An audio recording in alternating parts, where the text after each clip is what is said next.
And I want to go now to Democratic Senator Adam Schiff because he sits on the Judiciary Committee.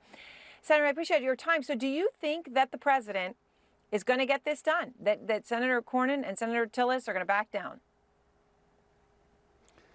Look, they're asking for so little, it's hard to imagine that they're not going to get it. That is, the senators are only asking that Blanche live up to what he testified under oath, that the fund is truly dead, this slush fund for insurrectionists and cop beaters, and that this self-dealing IRS settlement will only apply to Trump, his two kids, and the Trump organization. Those were the litigants in this supposed litigation.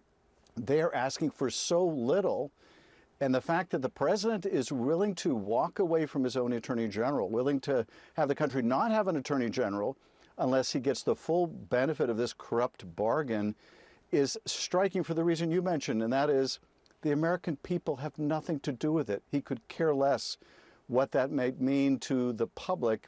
It is always, always about Donald Trump and never about anything else. So it sounds like they're saying, okay, if he lives up to his word under oath, so then the fund would be dead if he lives up to his word. So there's the big if there, given that we know where the president stands.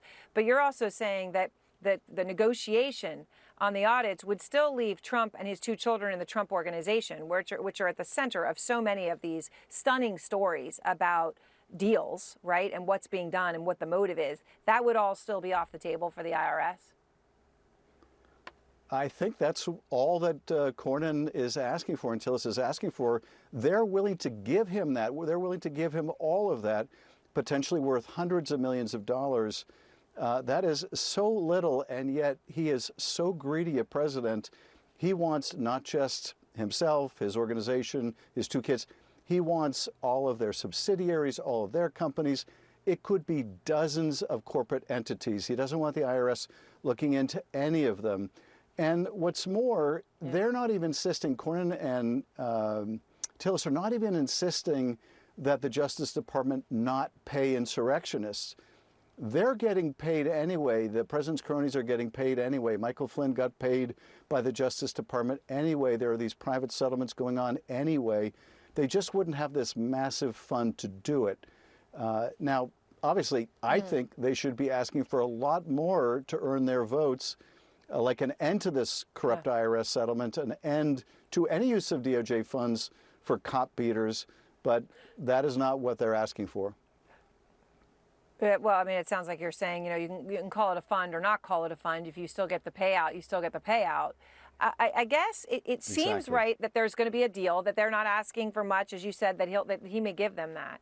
But if he doesn't, what does that say to you, Senator? To your point, right, that you have all of that and it's not enough. And are you concerned that if he does fail, that having Blanche as an acting attorney general, especially given the taint on it, would really hurt his power and legitimacy and ability to do the job, that Trump could move forward with someone that you believe is less qualified than Todd Blanche? Well, we've seen that play with Bill Pulte. You put someone completely unqualified in as the Director of National Intelligence, as the acting director, and it does create a kind of a panic and urgency to get somebody else who might be unqualified as well, like Jay Clayton, but at least isn't Bill Pulte. So yeah, they could try that with the Justice Department. But I think what this says is, here's a president who made $2.2 or $2.3 billion in his first year as president, and it's still not enough. He wants even more. And whether it's this sham of a tax deal that gives him hundreds of millions of dollars more, or whether it's this new fiasco where they're going to sell off early access to his Truth Social posts so that his donors or investors in his private business get a leg up on ordinary Americans who might be investing in the market. It's just one scam after another, but the central core is they all benefit the president financially. Senator, I was so glad to talk to you about all of this, but then there was something else I was really glad to have you on to talk about tonight, and that's something at the heart of the Democratic Party. We've got a new poll out here at CNN tonight, which finds about just over a third, actually, of Democrats now identify as Democratic socialists. 59% of them, right? So 60% are younger than the age of 45. Are you on board with this? Do you see this as, accept this, that this is where your party's going? And are you good with it?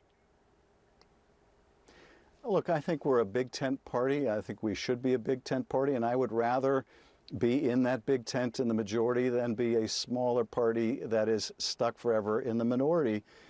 And I don't think that most Americans that say they want to associate with the Democratic Socialists of America are buying into what the bylaws of that organization say, which is pretty extreme. I think they like Mamdani. I think they like some of the other people who are running under that banner. They think they're change makers. They're attacking the status quo. They're charismatic figures. I think that's what's attracting their interest. And for me, the most important thing is, are they willing to challenge a system which is not working for a majority of Americans? Are they willing to do bold things to make the economy work and bring down costs? If they are, they can call themselves whatever they like. As far as I'm concerned, they have a place in the Democratic Party. All right, Senator Schiff, I appreciate your time and thank you very much.